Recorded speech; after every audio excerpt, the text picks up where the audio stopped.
Alors dans cette vidéo, on essaye de faire en sorte d'afficher une liste comme ça de to-do, ok? Donc pour l'instant, nos to-do, on les a mis comme ça dans un gros objet en dehors de notre composant, mais c'est pas terrible, il faudrait qu'on les mette dans un state dans notre composant.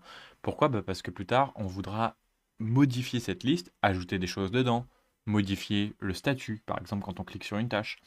Et on voudra que quand on clique et que ça applique un changement sur ce tableau, on voudra que le composant il re-render pour rafraîchir ce qu'on voit à l'écran. Donc il faut le mettre dans un state. Ok. Donc on va se créer un state, comme ça, qu'on va appeler to-do list. On va avoir la fonction pour modifier la to-do list. Et on va faire un useState. Ok. Donc pour l'instant, hein, toujours on garde ce faux tableau de données, d'accord, pour pouvoir voir quelque chose à l'écran. Et plus tard, quand on aura fait l'ajout, eh bien on pourra mettre un tableau vide et vraiment ajouter nos propres tâches. Ok.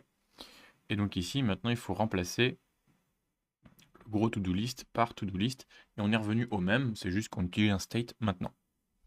Ok, nouvel objectif, faire une petite fonction qui nous permet d'afficher un tableau de tâches comme ça. Ok. Du coup, pour faire ça, on va utiliser la fonction map, qui est vraiment parfaite pour retourner un ensemble d'éléments. Ok. Donc, ce qu'on va faire, c'est qu'on va se créer une petite fonction qui va être render to-do list. Ok. Et on va juste aller faire un map. Donc on va retourner le résultat d'ailleurs. On va retourner notre to-do list.map. Donc ça va boucler sur chaque élément. Pour chaque élément, donc on a accès à la to-do, comme ça. Et on va venir retourner une card, comme ça. Ok. Et au lieu d'envoyer donc to-do et l'élément 0, là on va envoyer la to-do en question. Donc juste comme ça. Le truc, c'est qu'on va pas envoyer notre carte to-do directement comme ça. On va ajouter une petite view autour. Pourquoi? Pour qu'on puisse aller ajouter un petit peu d'espace entre chaque card. Sinon, elles vont être collées. Ok. Et je ne veux pas aller ajouter ce style-là directement dans carte to-do. Je ne veux pas ajouter un padding ou un margin dedans. Parce que sinon, la prochaine fois que tu utilises ta carte to-do, par exemple une seule carte to-do toute seule comme ça, tu auras un gros padding qui vient de nulle part. Donc, on ne va pas l'ajouter dans le composant. On essaie de garder le composant générique. Et donc ici, on va ajouter un petit style et on va se faire un petit s.cardItem. Ok. Et on va aller dans notre style ici, s'ajouter un petit card item. Et on va juste se rajouter un petit margin bottom de 20. Comme ça. Hop. Boum, boum, boum. Du coup, on a notre card item ici. Voilà. Et bah du coup, on n'a plus qu'à ajouter une clé, puisqu'il faut ajouter une clé quand on boucle sur les éléments. Ok.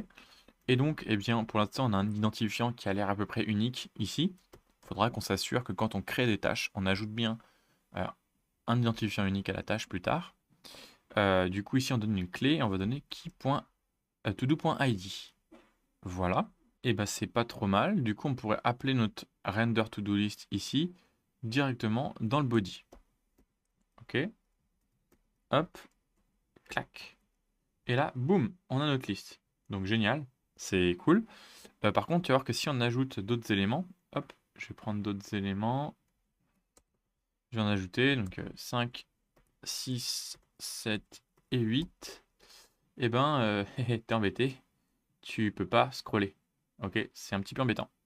Donc, nous, on a donné une taille définie à notre body, et du coup, il y a un composant qui permet d'aller scroller oups, sur ce qu'il y a dans ta view, ok, et c'est scroll view, comme ça. Pam, on la met ici, on l'importe bien de React Native, et tada, on est peinard, c'est bon, on peut scroller comme il faut. Ok. Donc on vient de faire notre liste, et c'est parfait. Du coup, dans la prochaine vidéo, on continue. Allez, à très bientôt.